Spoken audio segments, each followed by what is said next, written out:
আচ্ছা, কোষে দেখি 12, 14 অঙ্ক।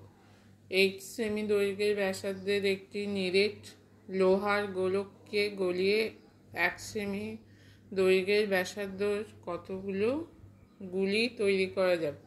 প্রথমে এখানে গোলকের আয়তন বার করতে হবে, তারপর গুলির আয়তন বার করতে হবে। এবার এই দুটোকে ভাগ করলে কতগুলি গুলি তৈরি করা যাবে সেটা পাবো।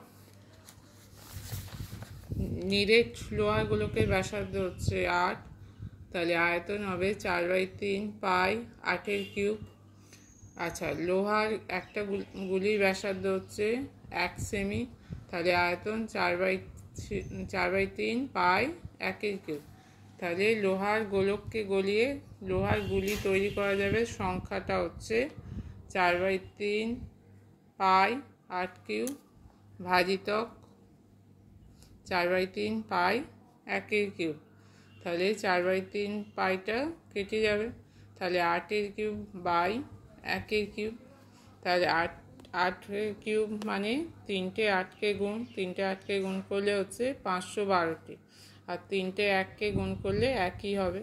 তাহলে লোহার গুলির সংখ্যা কত হবে এখানে? 512টি।